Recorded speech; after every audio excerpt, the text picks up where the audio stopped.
The galaxy mocked humanity's warning. Then human war fleets started the Great Hunt. The chamber was already laughing when I walked in. I had not even opened my mouth. I had not placed my data drives on the podium or adjusted the translator bead in my ear. I had simply walked through the main doors of the Galactic Conclave, a human, alone, in a hall built to seat the representatives of 47 civilizations.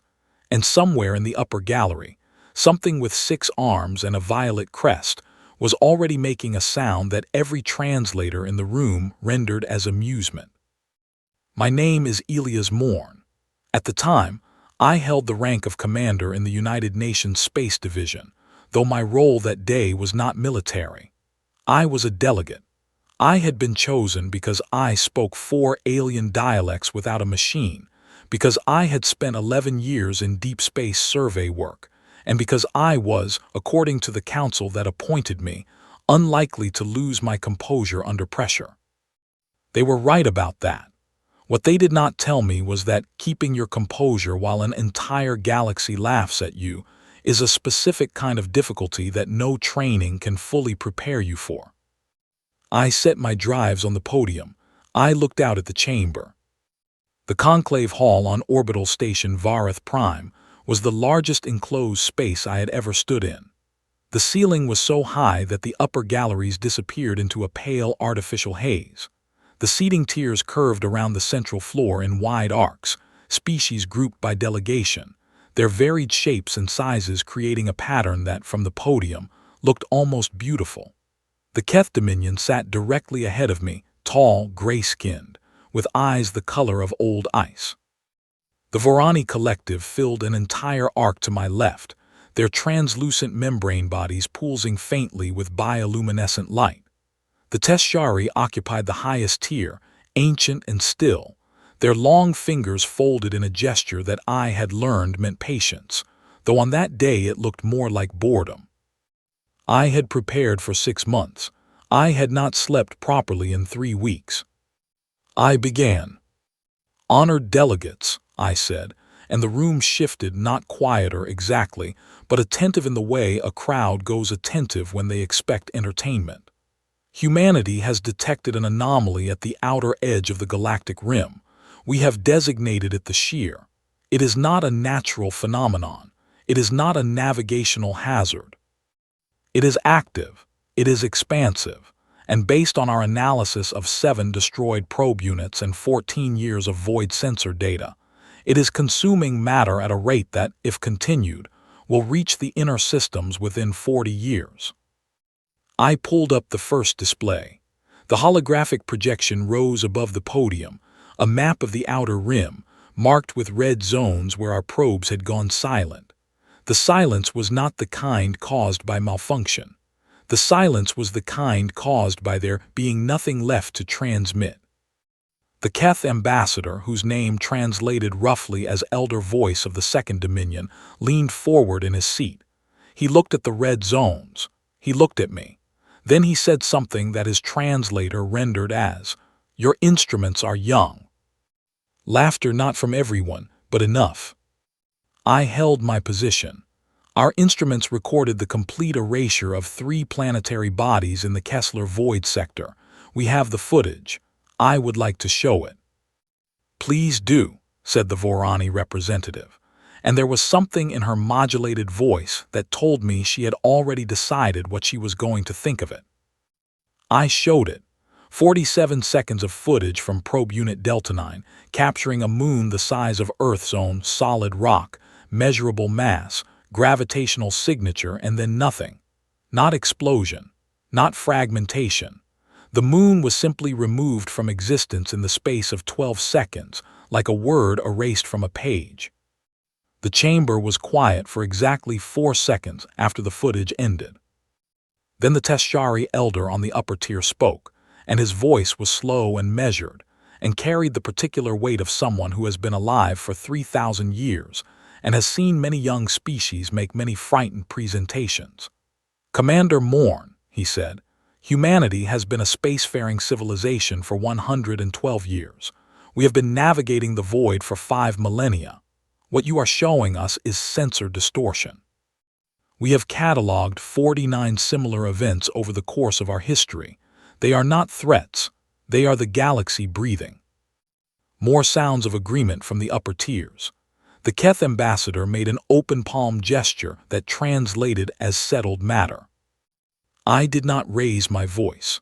I had decided before I walked in that I would not raise my voice, no matter what happened. With respect, I said, none of your 49 cataloged events show a rate of expansion.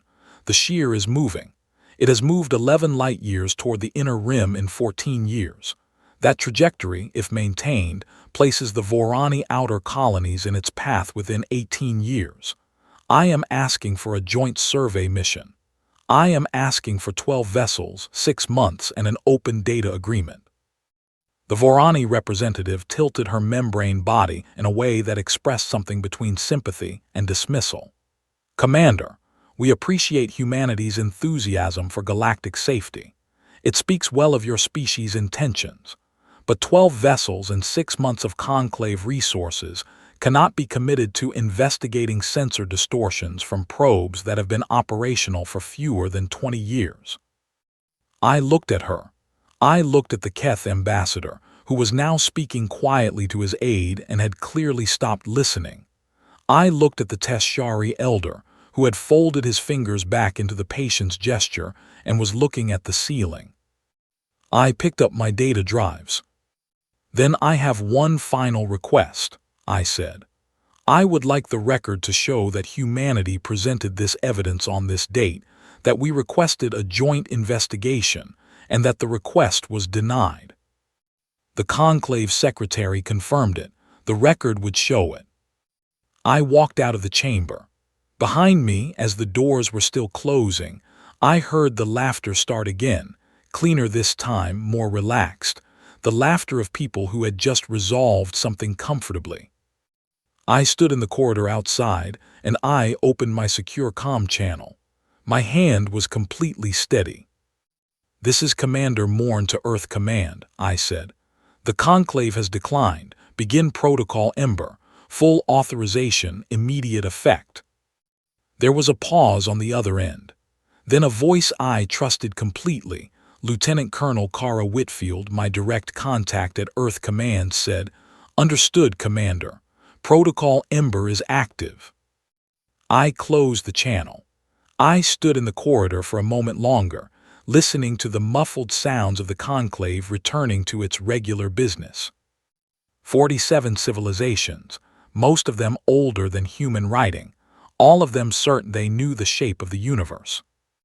I had memorized every face in that chamber when they laughed. I would need that memory later. I walked to the docking bay. I had a long flight home and a great deal of work to do. The first thing Kara Whitfield said to me when I landed at the Earth Command facility in Nevada was not a greeting. She handed me a sealed briefing folder and said, "The Martian yards are already running 3 shifts. We started moving materials the day the conclave dismissed your preliminary report 4 months ago." I took the folder. "How far along are we?" "Far enough that you need to see it yourself." We flew to Mars the next morning. Nothing in my 11 years of deep space survey work had prepared me for what I saw when the shuttle banked over the northern industrial corridor and the shipyards came into view below us. I had known, intellectually, that Protocol Ember involved large-scale construction. I had written parts of the framework myself, years earlier, as a theoretical contingency. But there is a difference between writing a plan and seeing it breathe. The yard stretched for 200 kilometers along the Martian surface, enclosed in pressurized domes that glowed amber in the early morning light. Cranes moved in slow arcs over the skeletal frames of vessels that dwarfed anything humanity had ever built. I counted 16 hull frames in various stages of completion before the shuttle angle changed, and I lost the view. 16. And those were only the ones visible from our approach vector. "How many total?" I asked Kara. 41 hulls active, she said. 14 already complete and running sea trials in the outer belt. We are calling the class the Morn class, by the way. The design committee voted on it. I looked at her. I wish they hadn't done that. I know, I voted against it too. I was outvoted 11-3. She did not look particularly sorry. The lead ship is the Unt's reckoning. She is finished. She is waiting for you.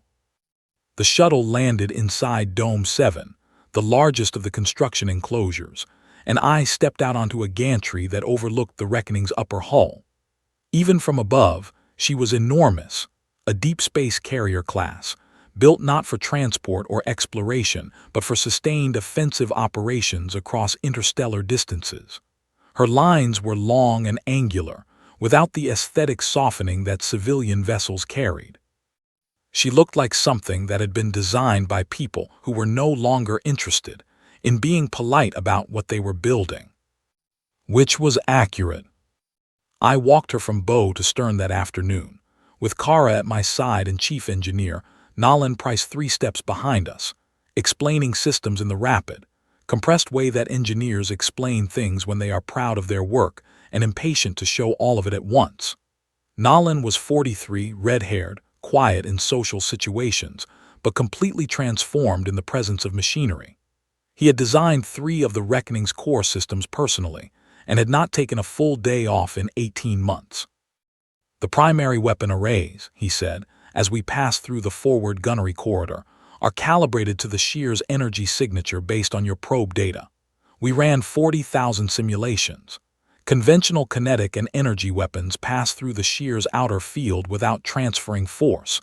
The field absorbs and redistributes. So we built something different. We are calling them resonance disruptors. They work by matching the shear's own frequency and then inverting it.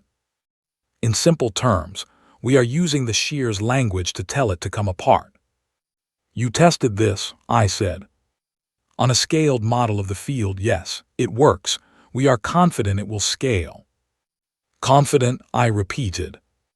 Very confident, Nolan said, and he said it the way an engineer says it when he means certain but does not want to jinx anything. I stopped at one of the observation windows that looked out over the main hangar bay. It was filled with smaller craft, interceptors, long-range scouts, tactical support vessels, all in the same angular design language as the Reckoning. The hangar crew moved between them with practiced efficiency, running pre-flight checks and equipment installations. They were young, most of them, younger than I expected. How many of these people know what we are actually preparing for? I asked. Kara was quiet for a moment. All of them, she said. We stopped keeping it vague about 8 months ago. People work harder when they know the truth. She was right. I had seen that in my survey years. The crews who knew the real mission parameters always outperformed the ones given sanitized briefings. People do not need protection from difficult truths. They need honesty and a clear purpose. What about the other nations? I said. Every signatory to the Ember Agreement is contributing. The European yards are building 12 hulls. The Pacific Coalition is running support vessel construction. We have 17 countries actively participating. The official cover story, the Reconstruction Infrastructure Program, is holding. The Conclave's intelligence networks are good, but they are not looking for this. They do not think we are capable of it. They do not think we are capable of much, I said. No, Kara said, they do not. I turned away from the window and looked back down the corridor at the Reckoning's spine, the long central structure that connected every system, every weapon, every life support unit into a single functioning whole. It had taken 4 years to design and 2 more to build. It represented a significant portion of Earth's total economic output over a decade, redirected quietly through 100 different budget categories and infrastructure funds. Outside our solar system, the conclave held its sessions and signed its trade agreements and discussed the finer points of galactic diplomacy. The Keth ambassador probably told the story of the frightened human delegate to his colleagues at dinner. Inside Dome 7, Nolan Price was explaining to me how the Reckoning's resonance disruptors would work at full scale. I took notes on everything. I always take notes. 3 weeks after my visit to Mars, the first report came in from the Vorani outer colonies. A survey station on the edge of the Kessler Void sector had gone silent. Vorani Command marked it as a technical fault and dispatched a repair crew. The repair crew did not report back. Nobody connected it to anything yet, but I knew what it was. I had been watching for it for 4 years. I sent a message to Kara. The shear is moving. I think we have less time than we projected. Push the completion schedule. She replied in 11 minutes. Already pushed it. Nolan hasn't slept in 2 days. The reckoning will be ready. I kept a record of everything, every dismissal, every condescending vote, every diplomatic non-answer from the conclave. I called it the ledger. It was not a document of hatred. It was a document of accuracy. I wanted a precise, factual account of what had been said, by whom and when, not for revenge, for honesty. The galaxy had been given a choice. It had made one. Now we were making ours. The alert reached the Reckoning's bridge at 3:47 ship time, and I was already awake. I had not slept well in a week. The void sensor array that Nolan's team had installed on our long-range mast was producing readings that I did not like, a specific frequency pattern at the edge of the Kessler sector that matched, almost exactly, the signature from probe unit Delta 9's last transmission before it went silent 6 years ago. I had been checking the readouts every few hours, telling myself I was being careful, knowing I was being afraid, and accepting both. Lieutenant Commander Grace Alderton was at the sensor station when I walked onto the bridge. She was 29 years old, had finished top of her class at the Earth Command Academy, and had been awake for as long as I had based on the empty coffee container next to her console. "Admiral," she said, "the promotion had come through 6 months earlier, and I still had not fully adjusted to the word. The Kessler Void sector is showing a Level 4 expansion event. It has moved 4 light-years in the last 72 hours. 4 light-years in 72 hours. Our projections had given us 18 months before the shear reached the Vorani outer colonies." "What is the Vorani response?" I said. Grace pulled up the conclave emergency channel. It was flooded, message traffic coming in from 17 different systems at once, overlapping transmissions in 6 languages, the automatic translation system struggling to keep up. I listened to the fragments that came through clearly. 12 Vorani systems, dark, not damaged, dark, completely dark. In the time it took Grace to bring up the star map and mark the affected zones, 3 more systems dropped off the grid.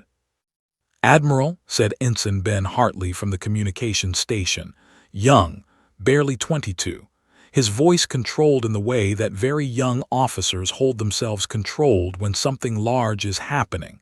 "The conclave is broadcasting an emergency session call. All delegates requested." I stood at the center of the bridge and looked at the star map. 15 systems now, gone, not attacked, not evacuated, gone. I had shown them 47 seconds of footage of a moon disappearing, and they had laughed. I thought about the Teshari elder's voice, slow, certain, ancient, explaining to me that the galaxy was simply breathing. I wondered if he was still breathing. "Open a channel to the conclave emergency session," I said. "I want to listen." The session was chaos. It was the first time I had ever heard the conclave sound afraid. Species that normally communicated in long, formal, carefully structured diplomatic language were transmitting in broken fragments.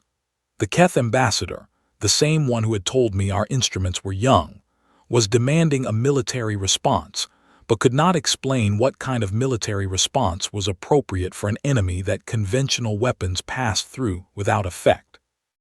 The Vorani Collective's senior representative was asking, repeatedly, if anyone had records of this kind of event before. Nobody did. I let them talk for 4 minutes. Then I opened a direct transmission to every active channel in the conclave emergency session.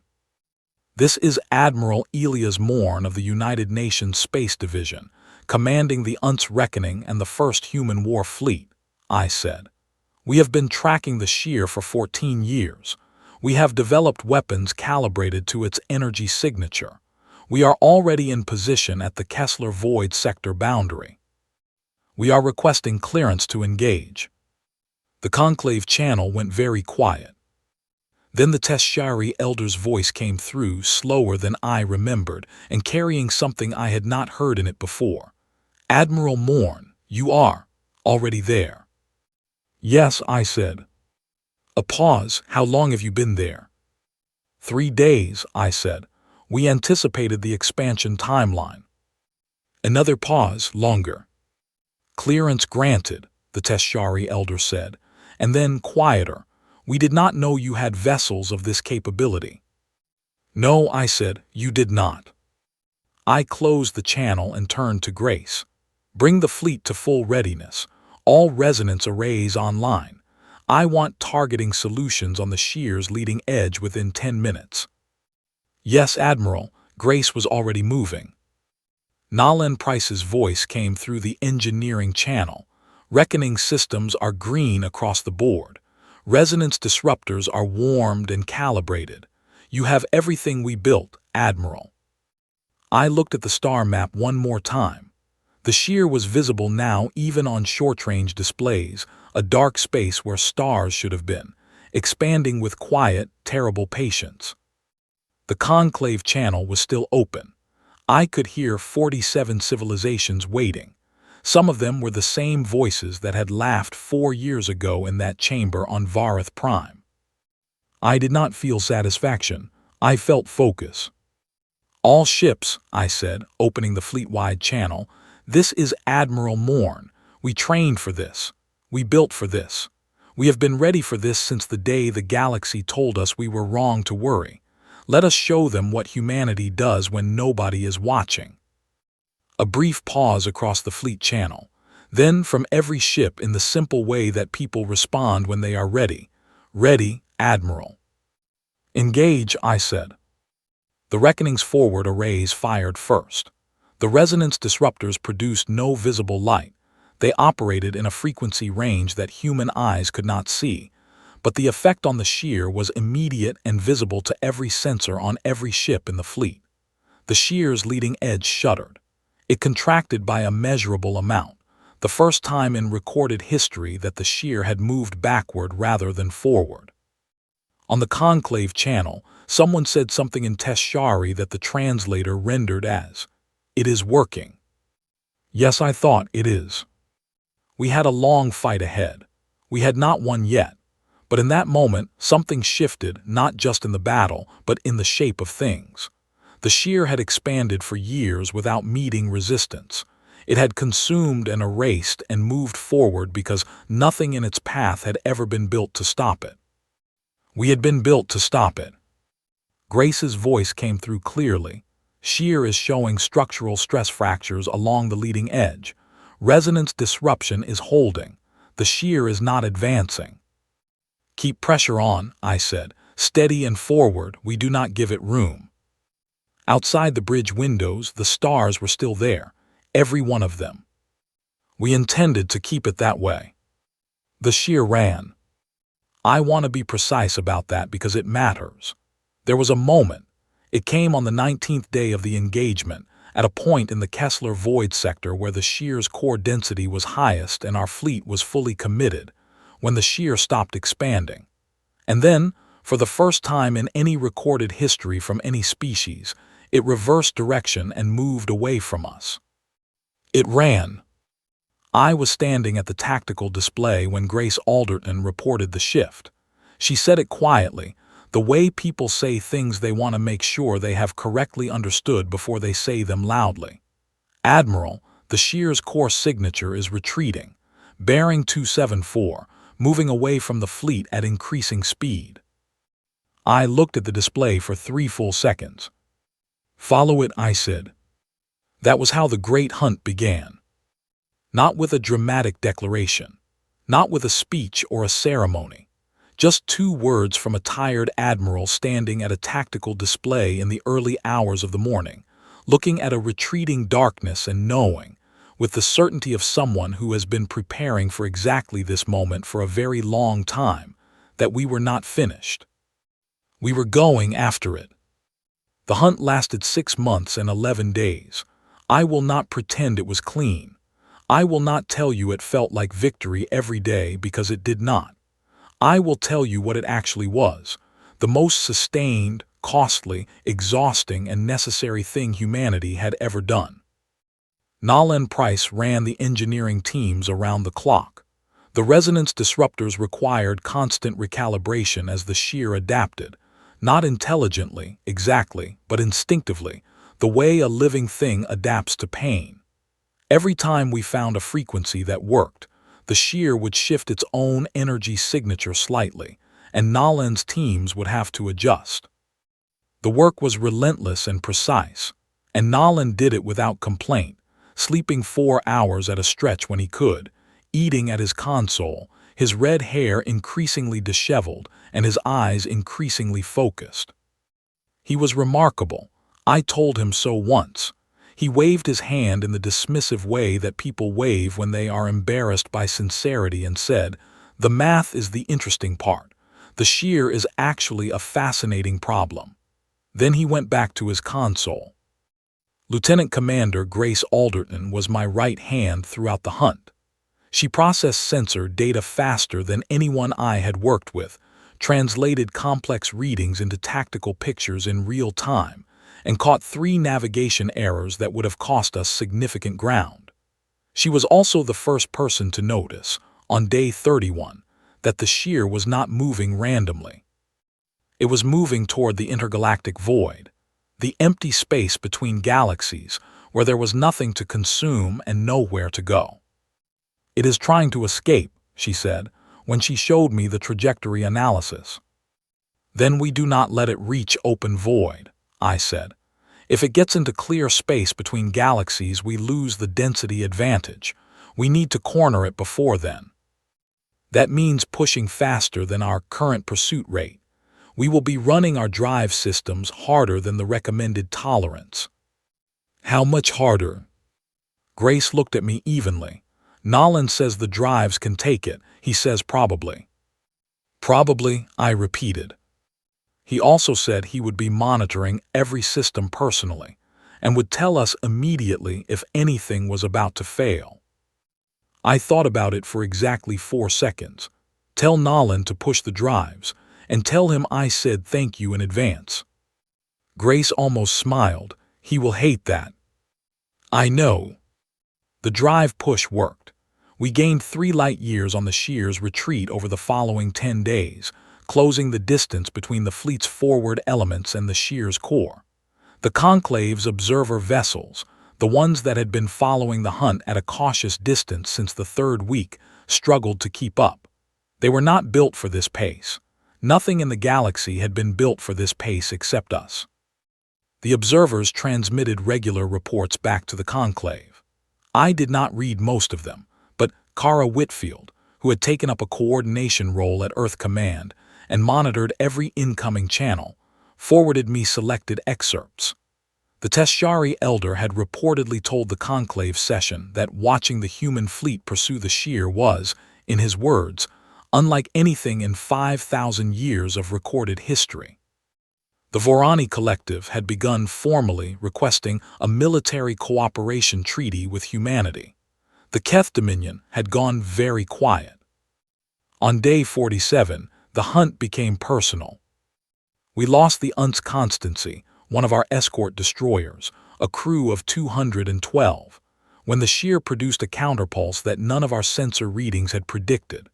The Constancy was 3 kilometers off the shear's edge, running a targeting calibration when the pulse hit. It was not a weapon in any meaningful sense. The shear did not plan or aim, but the effect was the same as if it had. The Constancy's drive systems failed instantly, and without drives to maintain position, the ship drifted into the shear's edge. It was gone in 8 seconds. I had met Captain Oliver Shaw of the Constancy once, a quiet, methodical man who had been in deep space operations for 14 years and who had told me, when we spoke at the fleet assembly before departure, that he was glad to be part of something that mattered. He had 2 daughters back on Earth. He had shown me a photo. I read every name from the Constancy's crew manifest at a private service on the Reckoning's observation deck that evening. 212 names. It took a long time. Nobody left the deck until I had finished. The next morning I sent a personal message to the family of every crew member we had lost, the Constancy, and the 4 others we had lost earlier in smaller engagements. It took me most of the day. Grace offered to help. I thanked her and did it alone. It was not a task to delegate. On day 91, we crossed into the outer edge of the intergalactic void, the boundary where the galactic structure begins to thin and the distance between stars stretches from light years to hundreds of light years. The shear was ahead of us, moving fast, its energy signature fraying at the edges as it fled. It was weakened. We had been hitting it every day for 3 months, and it was smaller than when we started. It had not consumed anything since the first week of the hunt, because we had not let it reach anything to consume. Young Private Ethan Cole was 20 years old, assigned to the forward gunnery team on the Reckoning's primary array. He had grown up in a small town in the north of England and had joined the Space Division because, he told anyone who asked, he wanted to do something that would still matter in 100 years. On day 91, Ethan Cole's gunnery team landed the first direct resonance hit on the shear's core, a precision shot that required 17 minutes of targeting calculation and a level of manual accuracy that the system's automated targeting had rated as less than 8% probable. Ethan made it. The shear's core shuddered visibly on every sensor across the fleet. The energy signature dropped by 30% in 4 seconds. The fleet channel erupted in noise. Grace was grinning, a full, unguarded grin, the first I had seen from her in months. Nolan Price said something over the engineering channel that was technically not appropriate for an official log, and then immediately apologized, and then said it again. I said nothing for a moment. I just looked at the readings. "Good shot, Cole," I said finally on the gunnery channel. "Thank you, Admiral," Ethan Cole said. His voice was shaking just slightly. "Steady," I said. "We are not finished." "No, sir," he said. "I know." That was the shape of the Great Hunt. Not one moment of triumph, but 200 days of moments, of choices, of losses, of precision work done by people who understood what they were doing and why. It was painful and it was costly, and there were nights on the Reckoning's observation deck when I looked at the stars and felt the weight of every name I had read at that service, and I wondered what the right measure of this was. Whether we had done right by the people we lost. Whether the galaxy we were protecting would ever fully understand what it had cost. I did not have clean answers for those questions. I do not have them now. What I had was the mission and the people around me and the knowledge that we were the only ones who could do this. And that was enough to keep moving. The shear did not give up. I want to be honest about that too. On day 144 it surged, a final, full-force expansion that hit the fleet's leading edge hard and cost us 2 more ships and pushed us back 11,000 kilometers before we stabilized. I watched the engagement from the bridge, managing the fleet response with Kara coordinating reinforcement from the rear elements, and I felt something I had not felt since the beginning, the cold edge of doubt. Not fear of losing, doubt about whether we could end this cleanly. Grace read the sensor data during the surge and said, very calmly, "It is a desperation move. The core is at 22% of its original mass. It is not capable of sustained expansion at this level. This is everything it has left." "How long can it maintain this?" I said. "Hours," Grace said. "Not days. If we hold position and keep the resonance arrays active, it will exhaust itself." "Hold position," I told the fleet. "All ships maintain formation. Resonance arrays full output. We are not moving back." We held. 6 hours and 40 minutes later, the shear's expansion rate dropped to 0. And then it continued to contract. And then it was small, small enough to target with a full fleet-width resonance discharge, every ship in the hunting formation firing simultaneously at the coordinates Nalen's team calculated in the last hour of the engagement. Nalen ran those calculations himself. He did not sleep while he was running them. I gave the order on day 172 of the Great Hunt. Every ship fired. The shear's energy signature collapsed in on itself over approximately 90 seconds. Not an explosion, but an implosion, a folding inward, a cessation. The void sensor array went from reading a massive, complex energy field to reading empty space in the space of 1.5 minutes. And then the sensors read nothing. Because there was nothing. Grace Alderton said in a voice that was almost perfectly steady, "Target destroyed. Sheer energy signature is gone. All sectors clear." I stood at the tactical display, and I looked at the empty sensor readings for a long time. Nobody said anything. Not on the bridge, not on the fleet channel. It was the kind of quiet that happens after something enormous ends. Not relief exactly, not yet. Just the silence of people who have been running hard for a very long time and have suddenly stopped. Nalen Price's voice came through the engineering channel. "It is done, Admiral," he said. "She held together. The reckoning held together." "Tell me the crew losses, total fleet," I said. Kara Whitfield's voice from Earth Command. 489. 489 people who had come out here to hunt something that nobody else believed was worth hunting, and who had not come back. I thought about Oliver Shaw and his 2 daughters. I thought about the 212 names I had read aloud on the observation deck. I thought about the quiet, ordinary courage of people like Ethan Cole and Grace Alderton and Nalen Price, who had done what needed doing without drama or glory. "All ships," I said, "well done, prepare for return transit, we are going home."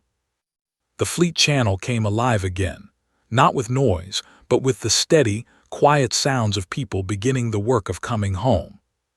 Outside the observation windows of the reckoning, the stars were there, every one of them. We had kept every one of them. The conclave chamber on Vareth Prime looked different to me when I walked into it the second time. The ceiling was the same. The curved tiers were the same. The pale artificial haze in the upper galleries had not changed. But everything else had changed, and we both knew it. This time, nobody laughed when I walked through the doors. This time, the chamber was completely silent.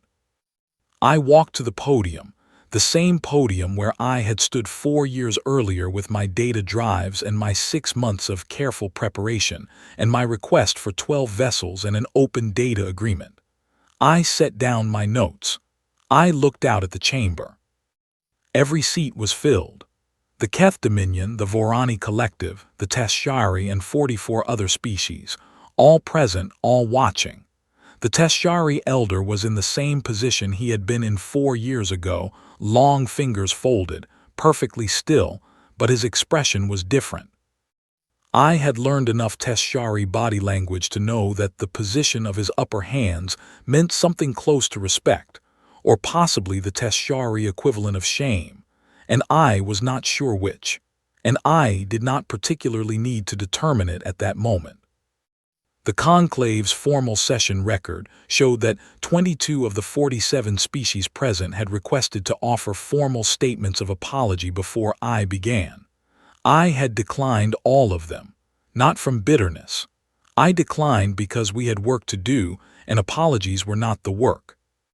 "Honored delegates," I said, and this time the room was so quiet that my voice carried to every tier without amplification. Humanity accepts the conclave's alliance offers. We accept the trade agreements, the military cooperation frameworks, the shared intelligence protocols, and the joint survey mandates. We will work with every species in this chamber toward a stronger, more secure galaxy. A visible release of tension around the room. The Vorani representative's membrane shifted in a pattern I associated with relief. Before I sign any of those agreements, I said, I need this chamber to hear something first. I opened the ledger.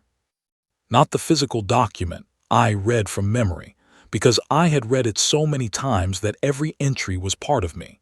I read the date of my first presentation. I read the Teshari Elder's exact words about the galaxy breathing. I read the Keth ambassador's statement that our instruments were young. I read the Vorani representative's comment about humanity's enthusiasm for galactic safety. I read every formal vote against investigation, every procedural dismissal, every recorded laugh, and the conclave's own records confirmed each one, because I had requested the official transcripts and verified every entry against them. It took 18 minutes. When I finished, the chamber was still silent. I looked at the Teshari elder. He held my gaze. He did not look away. This record, I said, is not a document of anger. It is a document of accuracy. Humanity will not pretend this history did not happen. We will not sign agreements that erase it or footnote it or reclassify it as a misunderstanding. It happened. It is recorded. The conclave will acknowledge it formally as part of the official record of this session. That is our first condition. The conclave secretary, a small, three-limbed creature from a species I had never dealt with directly, whose name translated as the voice of record, looked around the chamber and then said, carefully, "Do any delegates object to the formal acknowledgement?"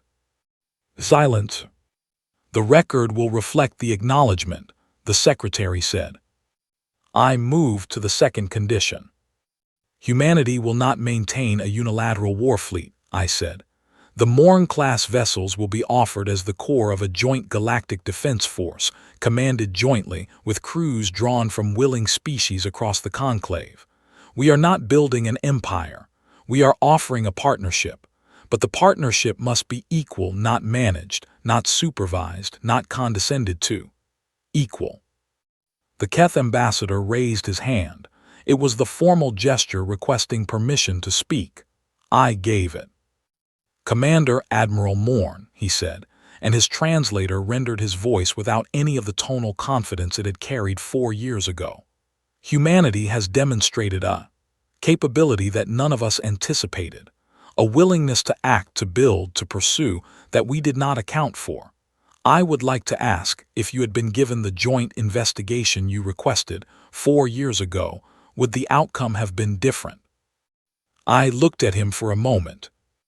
"Yes," I said. "We could have engaged the shear earlier when it was smaller and less advanced. We might have lost fewer people.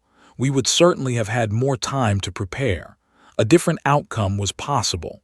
The conclave chose not to take it." The Keth ambassador held my gaze and then looked down. It was the first time I had seen a Keth diplomat break eye contact in a formal session. I had been told by people who studied Keth culture that it was the equivalent of a bow. "We accept your conditions," the Teshari elder said from the upper tier. His voice was slower than usual and carried something heavy. "All of them.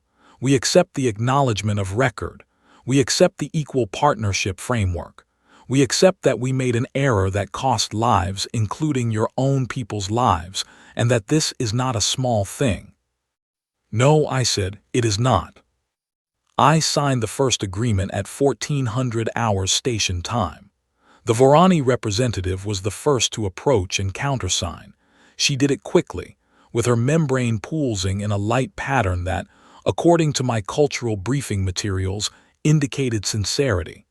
The Keth ambassador countersigned without speaking. The Teshari elder descended from the upper tier, something I was told he had not done in 30 years of conclave sessions, and signed with his own name pressed into the record rather than through a proxy, which was apparently significant. I did not feel triumphant. I want to be honest about that. I felt tired mostly. Tired in the specific way of someone who has been carrying something heavy for a long time and has only just been able to set it down. I felt the absence of 489 people. I felt the weight of the ledger, not the document, but the real thing, the 18 minutes of accumulated dismissals that I had spent 4 years carrying around. But I also felt something else, something quieter and more durable. I went back to Earth a week later, not to the Nevada facility or the Martian yards or any official location. I went home, a small place in the north of England, not far from where my family had lived for 3 generations, where the hills were green, and the sky was frequently gray, and everything moved at the pace of things that were not trying to save anything. I stood at the memorial that had been built on the edge of the town's main park, a simple structure, locally made, with 489 names engraved into its surface. The names were not in rank order or alphabetical order. They were in the order that I had read them on the observation deck of the Reckoning, which was the order they appeared in the crew manifest. The Constancy's crew first, then the 4 other ships, then the individuals lost in smaller engagements. Oliver Shaw was near the top. I stood there for a long time. The grass was wet from recent rain. A dog was barking somewhere in the middle distance. Ordinary, quiet, unremarkable things. A girl, she was maybe 8 or 9 years old, bundled in a bright orange coat, her hair in 2 braids, stopped near the memorial and looked at it with the focused attention children bring to things they are trying to understand. Then she looked up at me. "Did you know them?" she asked. "Some of them," I said. "What happened to them?" "They went a very long way from home," I said, "and they did something very important and they did not come back." She looked at the names again. What was the important thing? I thought about how to answer. I thought about 14 years of sensor data and 47 seconds of footage of a disappearing moon. I thought about the conclave chamber and the laughter and the long corridor outside where I had made the call to begin Protocol Ember. I thought about the Martian shipyards in their amber domes, and Nolan Price explaining resonance disruptors, and Grace Alderton reading sensor data in the small hours of the morning, and Ethan Cole's shaking voice saying, "Thank you, Admiral." I thought about the Teshari elder descending from his tier for the first time in 30 years. I thought about 489 names on a cold stone surface in the English rain. "They kept the stars where they belong," I said. The girl looked up at the sky, pale gray, overcast, the kind of sky that does not show stars. But she looked anyway, the way children look at things they are trying to see. "That sounds important," she said. "It was," I said. She nodded, very seriously, the way children nod when they have decided something. Then she ran back toward whoever was waiting for her on the other side of the park. I stayed a little longer. I read all 489 names one more time, quietly to myself. Then I went home. The galaxy is still out there, larger, stranger, more complicated than any one species can fully map or fully understand. 47 civilizations are learning, slowly, what it means to treat humanity as a partner rather than a curiosity. The Joint Defense Force is being built. The first classes of non-human crew are training alongside human officers. It is not easy, and it is not perfect, and there are days when I receive transmissions from Varath Prime that make me want to read the ledger again, just to remember why patience matters. But the stars are where they belong. Every one of them. And that is what we asked for in the end, not power, not recognition, not the galaxy bowing its head. We asked to be heard when we said something mattered. We earned that.